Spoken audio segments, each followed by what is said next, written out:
My friends, in the spiritual exercises of St. Ignatius asked the retreatants to identify the core sin, the root sin, the sin that leads to other sin.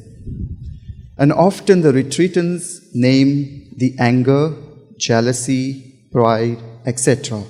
as their core sin, as their root sin.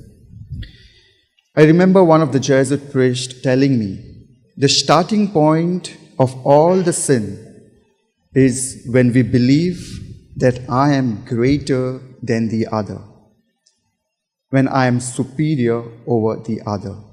And what happens when I feel that I am greater than the other, I'm superior over the other? I try to justify. I try to justify things. I don't listen to the other. I feel that the rules doesn't apply to me because I'm greater than the whole humanity. And today's first reading, St. Paul tells us to correct that attitude of being superior over the other.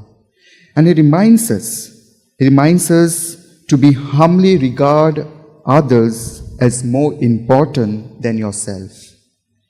Each looking out not for our own interest, but the interest of the others.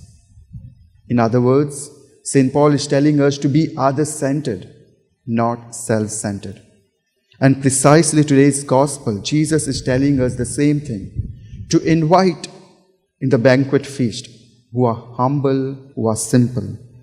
He's encouraging us to invite the poor, the lame, the crippled, the outcast, those who are suffering to our table.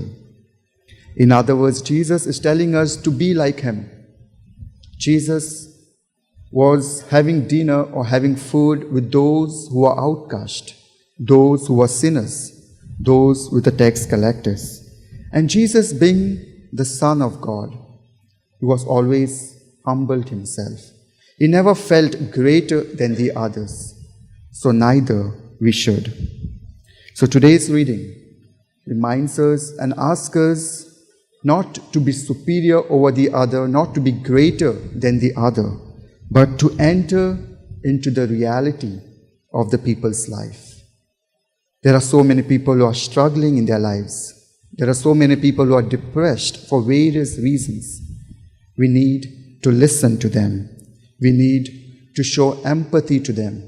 We need to accompany them and show God's mercy and compassion.